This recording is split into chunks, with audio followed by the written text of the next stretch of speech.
আসসালামু আলাইকুম। গাড়ি এখানে রেখে হাইড্রোলিক লক করে ওইদিকে রাইট হয়ে হচ্ছে ওখানে গেছিলাম। আয়শা হাইড্রোলিক লক না খুলেই গাড়ি দিছি টান, এই দিক দিয়ে হাইড্রোলিক লকের ভিতরের যে অংশটুকু ওইটুকু বাঁকা হয়ে এখনো খুলতে আছে না, বেরও হচ্ছে না। কি একটা মহা বিপদে পড়ছি।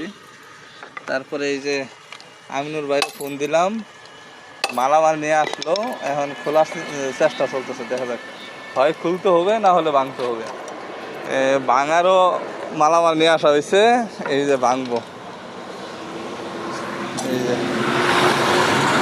এটা আসলে মনে থাকে না যে কোন সময় যে লক করছি কোন সময় করি নাই। আল্লাহ, দেখো ভাই, ডিস্কটার কোনো ক্ষতি করো না। এইদিকে এইদিকে আর একটু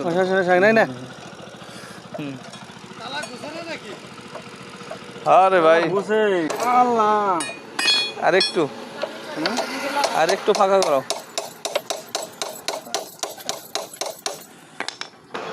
আলহামদুলিল্লাহ, তালা না ভাই, তালা এই যে ভাঙা লাগে নাই, কিন্তু ভাঙবার বাকিও নাই,